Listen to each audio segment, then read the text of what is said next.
Welcome to P. Agarwal editorials. Today, our first topic to discuss is quacks may well sharpen India's seismic readiness. तो basically हमने देखा कि recent earthquakes और उनके impact क्या रहे हैं। तो ये कुछ एक लिखे हुए हैं, जैसे टर्की और सीरिया अर्थक्वेक जो हुआ उसमें क्या मैग्नीट्यूड था, क्या कैजुअलिटीज़ रही, फिर तिब्बत अर्थक्वेक और फिर इंडिया के जो रीसेंट ट्रेमर्स इंडिया ने भी अभी फेस किए, दिल्ली और सिवान बिहार वाली साइड। फिर उससे कंसर्न्स रेज हो रही हैं कि इंडिया की सीस्मिक प्रिपेयर्डनेस कितनी है। तो understanding fault lines and seismic risk. तो फॉल्ट लाइंस बेसिकली क्या है कि वो 15 मेजर टेक्टोनिक प्लेट्स के बीच में होती हैं, और जो ये लाइंस हैं रहने को डोमिनेंट तो सेंचुरीज तक रह सके, सालों साल डोमिनेंट। डोरमेंट मतलब कि नॉन एग्जिस्टेंट टाइप, मतलब चुप या शांत रह सकती हैं। पर अगर ये डिस्ट्रक्शन करें तो ये काफ़ी ज़्यादा डिस्ट्रक्शन कर सकती हैं जब वो शिफ्ट करें। तो इंडिया का जो इंडियन प्लेट है वो जब यूरेशिया प्लेट के साथ प्रेस किया था तब हिमालयाज़ बने थे, जो कि एक हाई सीस्मिक रिस्क जोन है। तो जो हिमालयन आर्क है कश्मीर से लेकर नॉर्थ ईस्ट तक की, वो स्पेशली जो है वो वल्नरेबल है। तो इंडिया सीस्मिक वल्नरेबिलिटी, तो जो सीस्मियोलॉजिस्ट हैं उन्होंने वार्न किया है कि जब ये जो बिल्डअप प्रेशर है इंडिया और यूरेशियन प्लेट्स का, तो वो अगर वो नियरली रिलीजिंग पे है, तो अगर वो रिलीज करता है तो काफ़ी ज़्यादा प्रॉब्लम्स आ सकते हैं। जो हिमालयन रीजन फ्रेजिलिटी है is intensified by infrastructure projects like dams and roads which may not consider seismic risks. Urban centers including Indo-Gangetic plains also face high seismic risks. तो करंट कंसर्न्स और media perspective क्या है। तो हिंदू का जो editorial आया था जनवरी 10 2025 को, डैमेज कंट्रोल, उसने हमें वार्न किया था of many fold damage if quakes hit closer to India. तो उसने एम्फेसाइज किया स्ट्रिक्ट एडहेरेंस के लिए बिल्डिंग कोड्स पे, स्पेशली सीस्मिक जोन्स पे। फिर फ्रेजिलिटी हाईलाइट करी रीजन की due to landslides, glacial lake outburst and vulnerable infrastructure. Essential steps for seismic readiness, तो हमें रिव्यू और रेगुलेट करना चाहिए इंफ्रास्ट्रक्चर को। तो जो प्रोजेक्ट जिससे भी रॉकी टेरेन्स वीकन होती हैं, स्पेशली सीस्मिक जोन्स 2, 3 और 4 में, उनको रिव्यू और रेगुलेट करना चाहिए। Update seismic zonation and infrastructure planning, तो न्यू मैप्स बनने चाहिए वल्नरेबल रीजन्स के लिए। रिस्क प्रोन एरिया स्ट्रक्चर्स को इवेल्युएट करा जाना चाहिए, like hydel projects and nuclear reactors.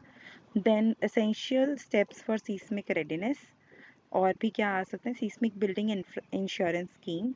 तो हम इंट्रोड्यूस करें affordable insurance schemes for buildings against earthquake damage.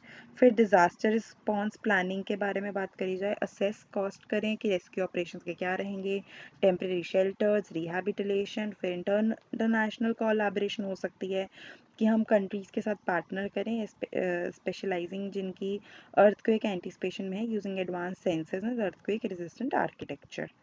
फिर अर्जेंसी फॉर प्रिपेयरनेस क्या है कि अर्थक्वेक जो है वो प्रिवेंट नहीं कर सकते हैं, और ना प्रिडिक्शन भी उनकी बेयर ही है, चाहे जितनी ज़्यादा एआई एडवांसमेंट्स हो चुकी हैं तो भी। तो हमें एक प्रोएक्टिव प्रिपरेशन की ज़रूरत है ताकि हम इनसे एटलीस्ट जो इनसे डैमेज या कैजुअलिटीज़ हो जाती हैं उनको मिनिमाइज़ कर सकें। तो इंडिया को यूटिलाइज़ करना चाहिए ministry of earth sciences and disaster management authority को to strengthen seismic resilience. Conclusion यही है कि इंडिया को इस पेरिलियस इनोसेंस को ओवरकम करना है रिगार्डिंग सीस्मिक रिस्क, और टाइम है एक्शन का, ताकि हम मेजर सीस्मिक इवेंट्स जब अगर कोई अकर हों तो उसके लिए हम प्रिपेयर्ड रहें, हम जो डैमेज है उसको कंट्रोल कर सकें। Then next is deeper meaning of declining school enrolment. तो सिग्निफिकेंस ऑफ डेमोग्राफिक डिविडेंड, तो बेसिकली इंडिया की जो वास्ट पॉपुलेशन है, तो इंडिया वाज एक्सपेक्टिंग कि उसकी यंग पॉपुलेशन से उसको बेनिफिट होगा। तो जो डेमोग्राफिक डिविडेंड विंडो जो है ना वो लिमिटेड होती है कि एक टाइम तक ही आपका यंग पॉपुलेशन ज़्यादा है, फिर वो कम भी होगा एक टाइम पे अगर वो मैक्सिमम आ रहा है तो डिक्लाइनिंग स्कूल एनरोलमेंट क्या डिक्लेयर करती हैं कि हो सकता है कि इंडिया रिच बनने से पहले ही बुजुर्ग होना शुरू हो जाए, लाइक हमारी जो पॉपुलेशन है वो ओल्डर साइड पे जाने लग जाए।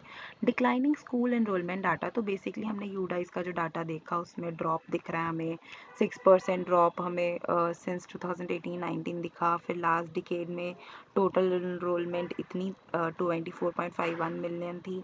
देन एलिमेंट्री लेवल पे 13.45% का डिक्लाइन आया। सेकेंडरी लेवल पे 3.75 का, फिर सीनियर सेकेंडरी लेवल पे इंक्रीज आया 15.46% का।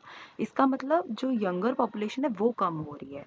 गवर्नमेंट वर्सेस प्राइवेट स्कूल्स, फिर गवर्नमेंट स्कूल्स ने ज़्यादा डिक्लाइन फेस किया, ये कुछ डाटा दिया गया है। Then core reasons behind the decline, तो डिक्लाइन को हम सिर्फ और सिर्फ यही नहीं कह सकते कि आधार सीडिंग के कारण, बेटर डाटा कलेक्शन नहीं हुई, इसके कारण ही डिक्लाइन शो हो रहा है। तो प्राइमरी रीज़न ये भी हो सकता है, प्राइमरी रीज़न डेमोग्राफिक चेंज भी है। स्कूल एज जो पॉपुलेशन है, सिर्फ स्कूल एज पॉपुलेशन जो है वो डिक्रीज हुई है। हमने स्ट्रॉन्ग पॉजिटिव कोरिलेशन देखा between population decline in relevant age groups and school enrolment drop. तो नंबर ऑफ स्कूल्स जो हैं वो कम हुए हैं। इंडिया की जो फर्टिलिटी रेट है वो इस वक्त 2.01 है, below the replacement level of 2.10।